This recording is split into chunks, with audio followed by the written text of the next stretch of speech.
to the Feed You podcast, giving you the real scoop on raising your business to new heights. Expert education, inspiration, and motivation to fuel your purpose, your passion, and your profits. Here's your host, Elisa Connor.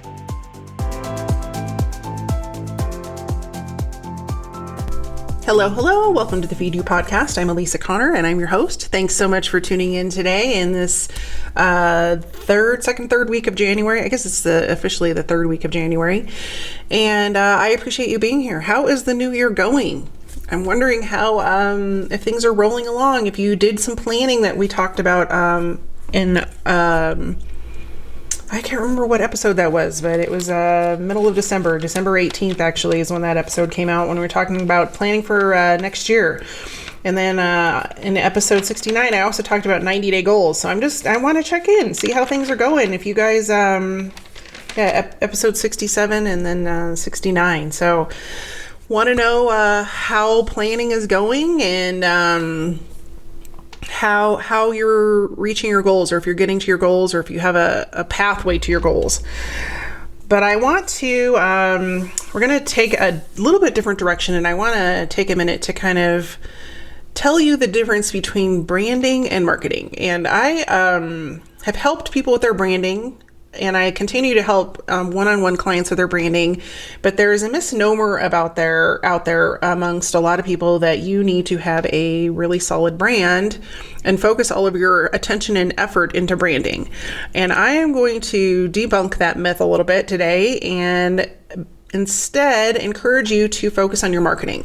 So it was put very clearly to me by one of my mentors at one point in my journey that marketing is how you get people to notice your business and what you do and who you are. And branding is how you get them to remember you.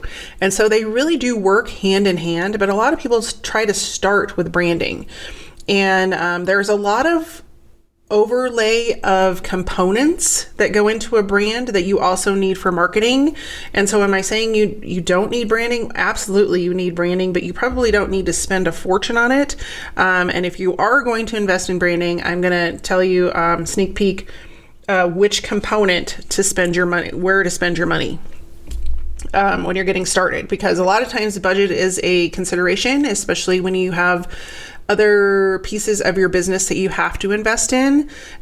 For example, if you have a brick and mortar and you are getting a restaurant up and going, or you're getting a winery or a brewery or something in that landscape, there's a lot of investment that goes into that. I have a client right now that just opened a distillery, and they have 6 months before that they have 6 months to create product before they can ever sell it. It's got to sit there. And prior to that, he had to invest all the money to create the stills, to meet federal requirements, because there's federal liquor laws, local liquor laws, state liquor laws. And so there's all these hoops that you have to jump through, especially in that industry. And all that time, you can be growing your audience with marketing, getting them ready. But a lot of people don't do that. And especially even in the restaurant space, when you're going to open a restaurant, it takes a lot of time to get the building going, to get the crew hired, to create your menus, to print the menus, to design the restaurant, all of the different components that, go into building that out. During that time, a lot of people are like, oh, I need to focus on my brand. I need to be doing this. But really what you need to be doing is having a solid marketing plan that is engaging those people, attracting them, giving them some sort of reason to stay connected with you, so that when you do open and you do announce your opening and grand opening, you can invite them as special guests to your grand opening. So what is it, when we talk about branding, what are the benefits of branding? Well, there are a lot of benefits, and most of them all lean towards you creating a way for people to remember you. So that comes through messaging, it comes through fonts, it comes through colors, it comes through imagery, it comes through any kind of photos. All of those things need to be coordinated. So that's what we're going to talk about in this episode. But before I dive into all of those different elements, let's take a minute and hear from our sponsor. Hey there, Elisa here. I wanted to thank you for a minute for tuning in every week, and I'm hoping that you're listening and learning and getting everything you can out of this podcast. But I'm wondering, Do you listen every week and you learn something new and then you just go on about your day and never implement or execute? If you do, if that's you, you're not alone. You're like most typical business owners. You don't have time to figure out this marketing stuff on your own, which is why I'm creating the Simple Marketing System program to walk you through everything we talk about in this podcast and hold your hand as you go along. People pay thousands of dollars to work with me on a one-on-one basis, but I wanted to be able to offer this to everyone at a price that is amenable to everyone's budget. Since you're a podcast listener, you're getting to hear about this program first. I'm launching it in January, and I'm going to teach you all the things that we learned in this podcast, including how to attract the people you want to work with, not just everyone. How to create your first free download with messaging that converts people into your email list and then into customers. We're going to learn how to write headlines that incite people to take action and move those people along your sales funnel so that they start working with you and paying you for what you do. We're going to create a system to track what's working and what's not so you can fix what's not working. We're going to automate your marketing process and your customer attraction process so that you can save time, money, and most of all, frustration. We're also going to understand the power of and the ROI of email marketing, and we're going to begin growing your email list because it is the best way to grow your business. And last but not least, I'm going to show you how to get more customers for your marketing dollars and save you time, money, and get you more leads and more sales. If this sounds interesting to you, I'd love to have you join my waitlist. You can do that over at alisaconnor.com/SMS waitlist. SMS stands for Simple Marketing System. And I'll put the link in the show notes. I hope to see you inside. So let's hop into those different components. Now, I've been doing branding for companies for probably 3 or 4 years now. And it's been one of those components. I think I told you guys the story before how I started my business, and it has evolved to include things that are problems that people would bring to me. And one of the things that a lot of people would focus on was their branding. And when I dove into it with them, what really was the issue wasn't branding at all. It was instead that they weren't properly marketing their business. And the reason that is the case is that they weren't big enough or weren't memorable enough yet to have a brand. So when we look at brands, successful brands, you're looking at companies like Apple and Nike and Coca-Cola and Google and all of these, even Facebook. They all have a face and a name, but they also have some very strategic components that have been put in place so that when they pop up in front of people, they are instantly recognized and they're instantly remembered. But that has all come after people have been made aware of and have purchased their product. So if, you had Bubble, actually that's not a good one because there is bubbly is a new water, but I was just trying to think of some random brand, and they just came out and they started putting out random commercials about their product, but nobody knew what it was, it would fall flat. And so you have to build up the momentum for your product and service with marketing and connecting with your audience. And then once you have that, you use branding to stay in front of them and to get them to either come back and become a repeat customer or to introduce something new. And so there are some really strategic components of branding that I want to make you aware of. And I'm going to tell you towards the end the one that you should focus the big chunk of your budget on. So the first thing, let's talk about colors. Now, a lot of times when I work with people on their branding, they want to choose colors that are their favorite colors, which is great. I mean, you can totally do that if you have a personable brand that's, around you being a consultant or something like that. But what I would recommend and what I recommend to them, and I'm going to recommend it to you as well, is you really need to look at your colors and see how they're going to resonate with your audience.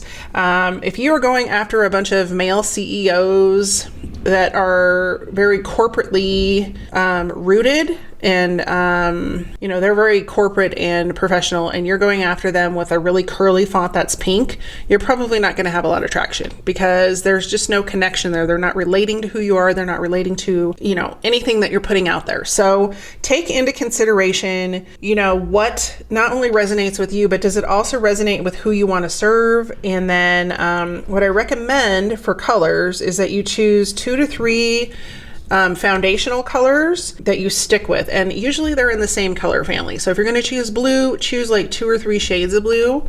And then you'll want to also have 2 or 3 colors of a neutral. So a lot of times that looks like black, white, and gray, or it could look like an off-white, brown, and white. And those are your neutrals. So those become the backgrounds of your landing pages, the background of your website.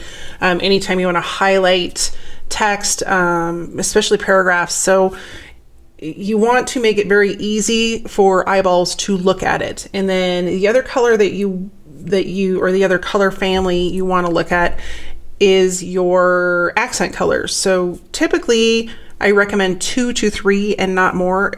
Lean on the side of less is more, because when you have too many colors going on your website, it becomes overwhelming to the eyeballs, which means it becomes overwhelming to your audience.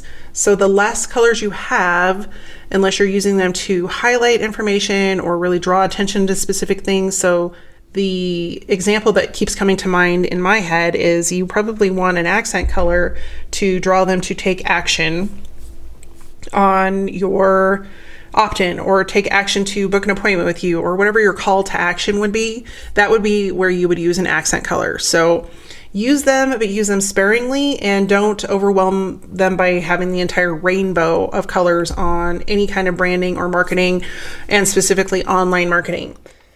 Now, what's important with creating those colors, and I always use hex codes, hex codes are a way that the internet differentiates color. So a lot of times when you're creating a website, you need a hex code, and there are 3 different color types out there, but I'm just going to talk about hex codes today because I don't want to overwhelm you. But a hex code basically is a pound sign followed by a combination of letters and numbers. And when you can create your color palette and determine what your hex codes are, then it's easy for you to mimic them across everything you do. So whether you're creating a piece of marketing material in Canva and you want to know what colors you used on your website, or if you're working with someone to develop your brand and you're like, I need to know my hex codes so I can create a color palette over here in Canva, you know what they are, you know it's going to look the same, and you know that all of your coloring is going to match across your business cards, your emails, your stationery if you have any kind of direct mail, your website, your social media sites, all of that will have the same color palette. And what that does to the human brain is when you create a palette and you continue to use it over and over and over again, it tells the people that are seeing it, oh, there they are again. Oh, I see those colors. You know who that makes me think of? And it's creating repetition in their mind so that they are relating not only colors, because we'll go into the other details too, but specifically color. The brain looks at color differently than words or photos or anything else. It kind of categorizes it in your mind. So if you have a color palette that you stick to and that is related to your brand, you're going to become more memorable just based on color. People will start to remember, oh yeah, I've had people come up and go, oh yeah, your colors are pink and black and white. I'm like, yep, they are. And that has become memorable with who I am. So a lot of times you'll see, even in my social posts, those are the colors that I continue to use again and again and again. And it creates a very cohesive feel. And when you have things that are cohesive and stay the same, it relaxes the brain, which makes the person relax as well. And so they aren't stressed out about trying to figure out who you are, what you do, because it's all laid out for them, just like a little gentle plan. So that is colors. The other thing you need to look at as a branding component is your logo. And a lot of times people will create logos that make zero sense to anyone but them. And that causes confusion. And I'm telling you right now, confusion does not sell. When people are confused, they don't make decisions because they don't know which decision is the best one to make. So the less confused you can leave them, and the less attached you can become to your logo, your colors, your tagline, whatever it is that you've already created, the less attachment you have to it and the more flexibility you have to making it relatable to your customers, the faster you're going to get to your goals. So when you're looking at your logo, there's a few things to take into consideration. 1, is it memorable? 2, does it in some way explain or say what you do? 3, is it some kind of mysterious code that only you understand? Because if it is, we need to change it. And 4, if you have an image that is, maybe not discernible to most people, do you have some sort of tagline to explain what that image means? So the one that comes to mind currently as I'm talking about this is I'm trying to think, it's a computer part or component that has a little E, and it's for Microsoft. So I'm thinking of the E that's part of the Microsoft logo, and I think it stands for Microsoft Edge. Well, if you just saw that E and you didn't know that it related to Microsoft, you'd be like, what the heck? They already have an established brand. So let me clarify that. Microsoft has an established brand, so they can get away with it. But if it was your business and your new business was e-mattresses, I'm just making things up right now, but e-mattresses, and you just had an E and like it was next to a mattress, like people aren't going to understand what an e-mattress is, and it's not going to resonate with them because you're not explaining that it's whatever your product would be for e-mattresses. I don't know. I'm just totally winging it on this example, but let's use the example. So Firefox, they have a very interesting logo. It's a fox kind of hugging a globe. I don't know how else it kind of looks like it's hugging a globe. But if you first saw that and you didn't know, and some people don't know what Firefox is, if you saw that, you're like, okay, it has a fox, but it's kind of fiery, but it's, why are they on the globe? It doesn't make a lot of sense. So you need to have a tagline underneath that logo that says the world's fastest internet browser or something like that. That is what I want you to recognize in your business, is that as you're establishing a brand, if you don't have a recognizable logo that makes sense to people right away, then you also need to add a tagline in there. The other thing that works really well for logos is to keep them very simple. And there's a lot of thought behind why they need to be more simple, but the more complicated a logo is, the harder it is to put it on other items. So you need different size logos and different types of logos for online marketing than you do for offline. So if you're wanting to print a sign, say for your brick and mortar business, and you create your label or your logo or however you want that to be for your website, it may not print well if it's too complicated on business cards or on signage, or if you need to have something etched. Simple is better. So if you can keep in mind simple, memorable, and explanatory, those are the 3 things I want you to take away from logos.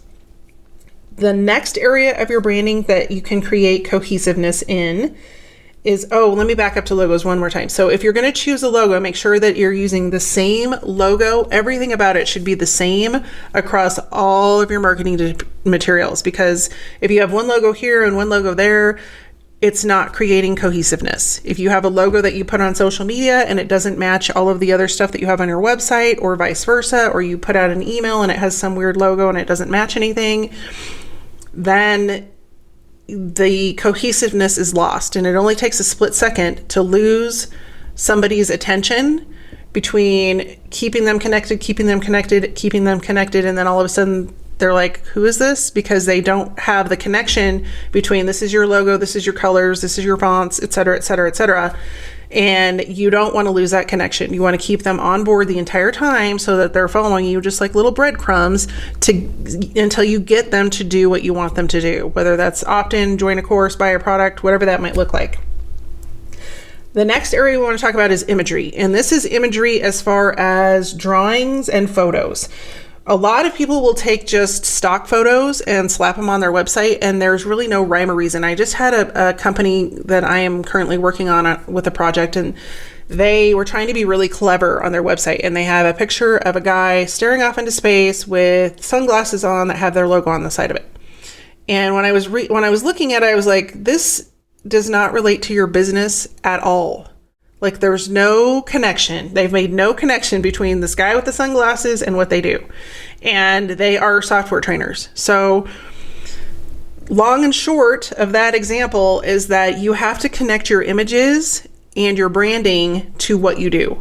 And whenever you're creating whenever you're going to add photos, which I highly recommend because it creates a personalized experience, you work with a brand photographer to do that. And I would say if you could work with a brand photographer and somebody that does branding, you're even better off, because you don't want to invest in photos and in the time commitment and photos can be expensive, and it's not something you want to have to repeat, because it's a time commitment for you. It's a time commitment for the photographer. There's specific things that need to be identified that you can have done while those photos are being taken, so that you can utilize them over and over and over again for all of the different ways you're going to market.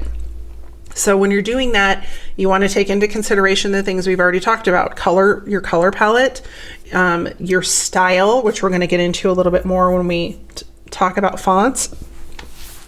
But you also want to think about how someone who doesn't know you is going to take a look at the photos and your website overall and start to develop a connection to you without you having to say or do anything. You want them to start connecting to what you do, who you are, and how you can help them. So think about using non-stock photos when you can. And if you are going to use stock photos, then you want to really portray what your brand story is. And we're going to talk about that in a couple minutes when we get to messaging. But you want to look at how is it connecting to the rest of the components of your brand? And then when you're using imagery, the one thing I want to share with you about imagery is imagery also includes things like drawings. You may have numbers that are pointing out things, or you may have circles or squares or rectangles or something that is drawing attention to different components of your website and of your brand.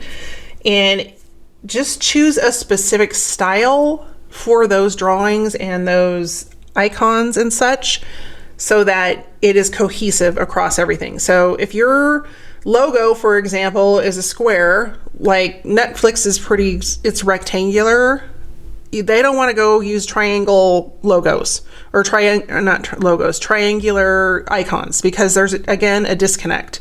You want to stick with what is already showing up in the rest of your brand elements and make it consistent. And so when we talk about fonts in a minute, if you have a really scripty font, you don't want to have a really bold font that doesn't match anything else, that doesn't align with the other fonts that you've chosen for those other elements. And I'm talking about, the icons, and sometimes there's a little drawing, like maybe there's a stick guy that is a representative of a bullet point on your website. Just make sure there's consistency across everything in the way that it comes across for look and feel.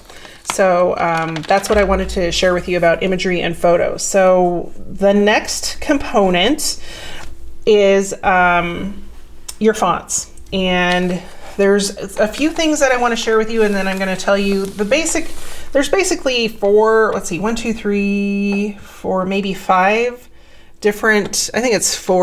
types of fonts that you can go after. So I'm going to explain each of those.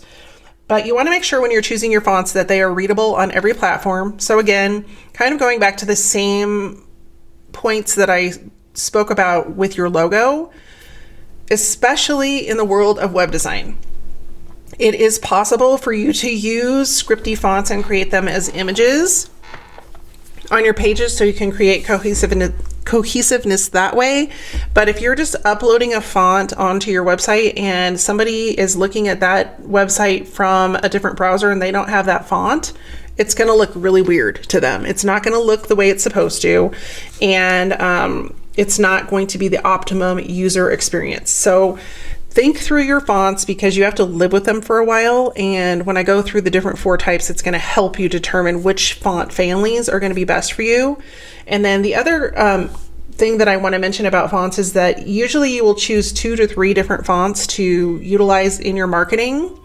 And if you're going to do that, be aware that they should connect to each other. Like, you shouldn't just have like a scripty font and then like a rock and roll font, because it's going to look really weird. You want them to be in the same family and the same dynamic as each other. So kind of take that into consideration, and then also consider Again, I apologize that the clock is singing right now. It sings every hour on the hour, and it just happens to be a very long song. So I hope you guys are enjoying that little Christmas tune as we're recording today.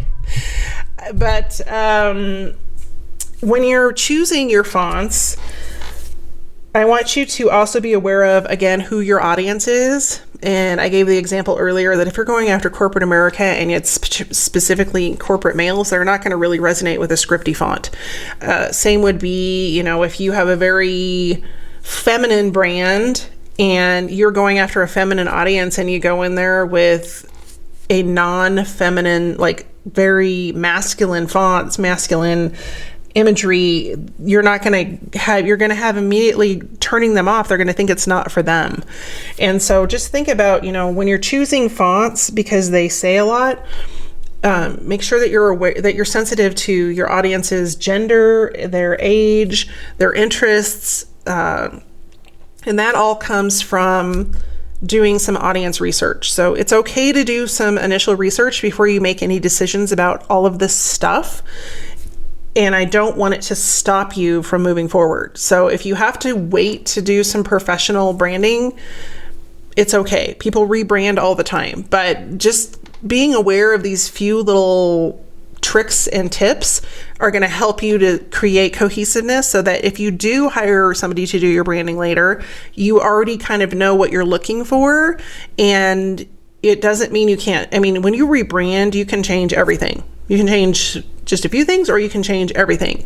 So keep in mind, nothing is written in stone, but that to get off on the right foot, to get some traction, you want to make things as cohesive as possible. And that goes with your fonts. And that all comes back to knowing your audience. And we're going to talk about that in just a few minutes. I'm going to wrap up the episode with some key focus questions. But before we do that, I want you, I was going to walk through the different fonts that you need. So you'll need 2 to 3 different fonts. You'll need one for your headings, which are kind of your larger attention grabbers, whether you're creating a hard copy piece of collateral, or you're creating something on your website, or you're putting a heading on a social media piece or whatever. Those fonts should all be the same.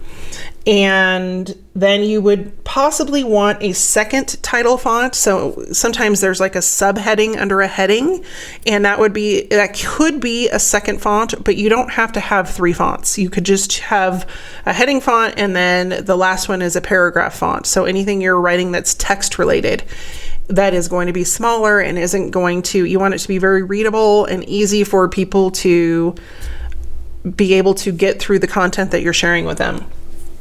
So those would be the 3. It would be a paragraph font, which is usually the smaller of the 2 and pretty straight up. You would have a title font and then possibly a subtitle font. And you can alternate if you have different headings, because there are different heading sizes, but you can alternate between those. Or you could have just heading 1 be this font, and then headings 2 through 5 could be a different font. And those are just size based. And then you can determine how to make them connect to the rest of your branding work that you've done, and also your personality. So the 2 big differentiators that are just kind of the basic font types that have been around forever and ever are serif, which have the little curly cues on the end of the letters, and sans serif. And those are very straight and blocky and very patriarchal, I would say. So an example of serif fonts, and they tend to go toward the more traditional business type, are companies like Tiffany and Time magazine. If you go and look at their logos, they are very crisp and clear, and they kind of just have a little bit of swirl on the edge of the letters. And I encourage you to go look up those 2 logos so you can see what I'm talking about. And I think I'll actually post them in the blog post so you can just see, or in the show notes, so you guys can just see the difference between these.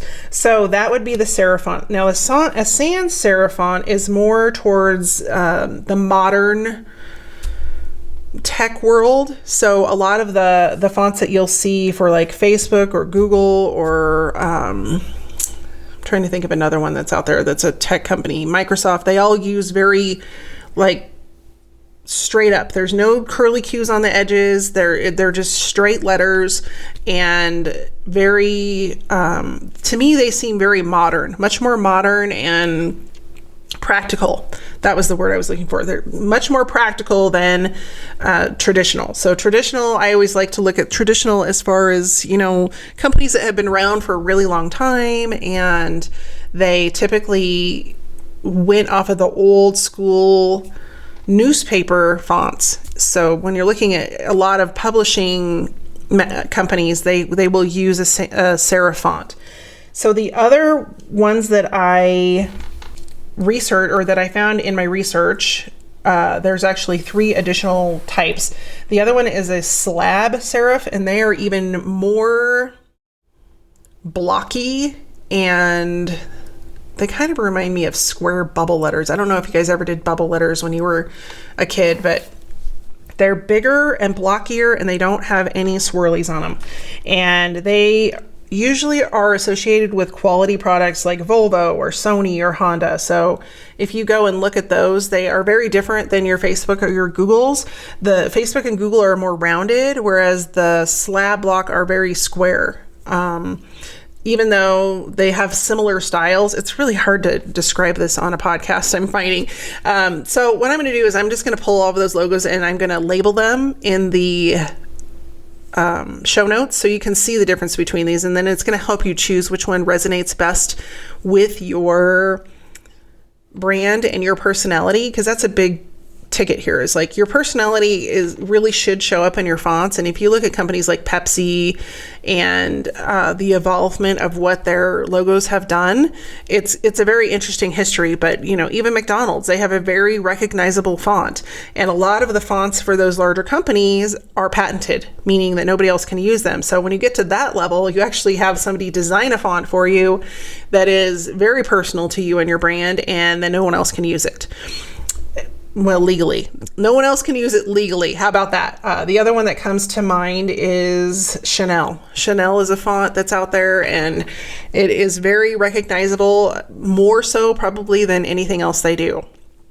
And so when you look at bigger companies like that, they have spent tons and tons of money with a designer to create an actual font for their business. So the other, so handwritten is the other font that is recognized by a lot of different companies, and that you can also utilize in your brand. And that would be, it looks like handwriting. It's pretty easy to understand. And so companies like Lego and Disney, they're more casual and artsy. Those are the people that usually use a handwritten font. A lot of times in the crafting space, or even the food space, you will find more of a handwritten. And then the last one is scripty, which is sort of like handwriting, but more elegant looking. And you see that in companies like Instagram. They are the one that came across off the top of my head. Pepsi-Cola had that for their, and I'm sure Coca-Cola used a real scripty font when they first started. Very, very different now. But if you go back and look at their original logos, they were very scripty. And that's kind of what you're looking at, is if you're wanting to move in the script. So just be aware that if you're going to utilize those scripty fonts, that they resonate with your audience, which is where I want to end up. So let's dive into that last component of your branding and wrap up this episode. This is the most important component of your branding, will probably be the biggest investment of both time and money, but plays the overall most important role in everything you do, from the minute you create your branding forward, into your marketing, into your website content, into other content that you're creating, social media posts, all of the gamut. Any way that you're going to market and promote and build a brand around your business needs to come down to creating a clear message. Now, if you've listened to this podcast in the past, you know that I'm a big fan of the Story Brand Framework by Donald Miller. So much so that in April of 2019, I went and became a certified guide. I have seen the results of people implementing this framework into their business through my clients, and have seen them upscale their income up to 6 times. So that is why I'm such a big proponent. Lucky for you, I've already created 3 other episodes to talk you through that story brand framework and answer some really specific questions that not only apply to your marketing messaging, but to your brand messaging. You can find those in episodes number 40, 41, and 42. It was a 3-part series, and I will link to those episodes in the show notes for this episode, which you can find at alisaconnor.com/71. And I will have links to all of those, as well as some photos of the logos that I talked about just a few minutes ago. But let's focus on the 5 key areas that you need to be addressing when you're creating your marketing and your brand messaging. And one reminder I want to tell you before we dive into these questions is that no matter how you're answering these questions, make sure that you keep a consistent voice. You don't want to be jumping all over the place in present, past tense. You want to stay with one consistent voice and consistent in your message. So focus area number 1, you need to answer the question, who do you help? This needs to be really specific as you can get it. Who are they? How old are they? Do they have a family? Where do they hang out on the weekends? What do they do for fun? Where are they hanging out online? Not just to learn about your product and service. That is where everyone gets stuck.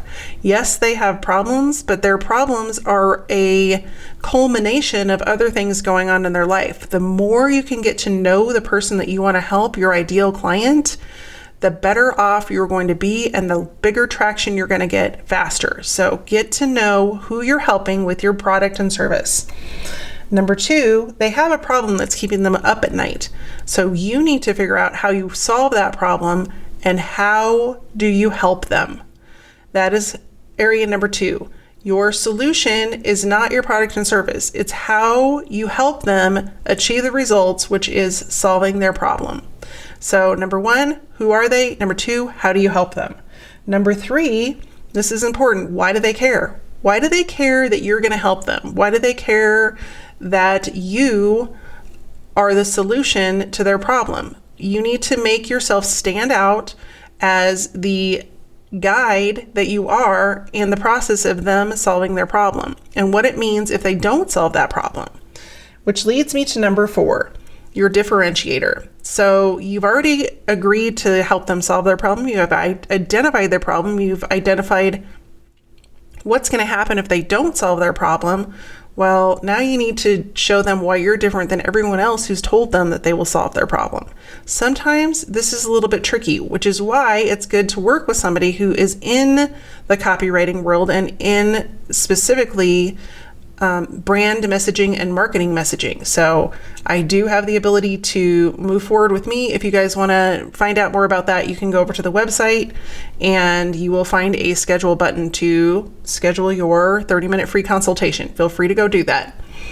But this is where a lot of people get stuck, including people that I work with on a consulting basis. They don't know why they're different and they just hem and haw around, but that differentiation factor is what will ring the cash register. So make sure you get really clear on why you're different. And it's probably not because you're taller, cuter, smarter, or funnier. I'm just throwing that out there. You need to be really specific about why you're different than everybody else in solving their problem, not why you're different as a person. Last but not least, you need to, and everybody forgets this part, need to tell them how to work with you. Like, how do they move forward working with you? And if you don't give them a direct call to action to be able to do that in some way or form in every piece of branding and marketing you do, they're just not going to. They're going to move on to the next person who actually answers that question. So that's a wrap. Make sure you cover those 5 questions in your messaging and spend the most of your marketing budget, your branding budget, and your time getting really clear about that messaging, because unclear messaging doesn't sell, and clear messaging not only sells, but sells faster. So that's what I've got for you today in the realm of branding. Thanks so much for tuning in. I will see you next week, and we will have a brand new episode. Just a quick reminder that the SMS waitlist is now open. If you're interested in joining that course where I walk you through every step of your marketing so you can attract more clients and convert them into customers? Go check it out, elisaconnor.com/SMS waitlist. See you soon.